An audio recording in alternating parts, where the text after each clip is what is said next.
Alors, on va poursuivre avec le S&P 500, l'indice élargi américain qui continue de voguer sur une mer favorable. Alors, le SP 500, ici, pareil. Le SP 500, alors, à court terme, on a un biseau ici ascendant qui pourrait faire baisser le marché autour des 5500. Ça, c'est techniquement.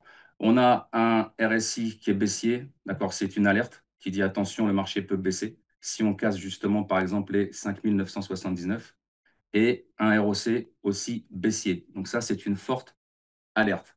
Alors, ce que je voulais dire, c'est par rapport à la foire d'empoigne qu'il y a eu entre Trump et Musk. D'accord? C'est le genre de clash qui fait trembler la planète finance, comme on a l'habitude de dire. Vous voyez? Un tweet et ça pique et ça part, comme on dit en freestyle, surtout sur la tech, sur la tech. Alors, Musk menace, Trump riposte.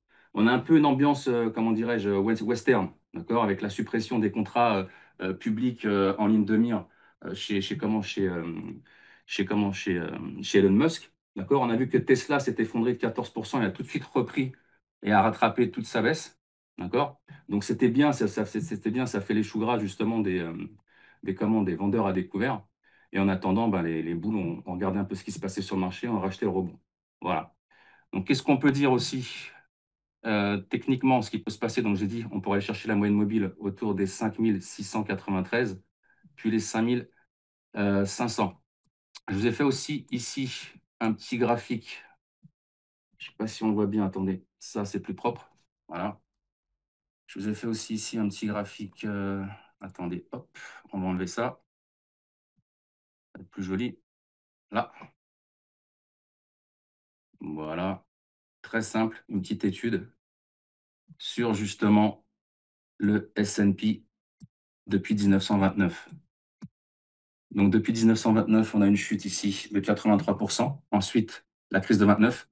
La bulle Internet, moins 50%. Les subprimes, on a pris moins 57%.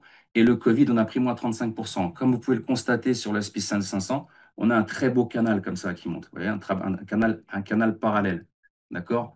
Cependant, ici, depuis le plus bas du 12 juin 2025, on a un biseau ascendant qui pourrait faire redescendre le marché, d'abord autour des 4800, puis des 4100 et des 2200. En extension, on irait chercher les 7150. Et c'est ce que justement euh, comment les analystes rêvent d'avoir, d'accord, les 7100. D'accord. Mais ne vous laissez pas, comme je dis d'habitude, hypnotiser par le marché. La confiance des investisseurs, c'est du cristal. D'accord. Entre la dette US qui flambe et la Fed qui joue à pile ou face, le moindre dérapage politique, d'accord, peut faire sauter, comme on dit, la baraque. Voilà. Techniquement, la tendance reste haussière, bien sûr.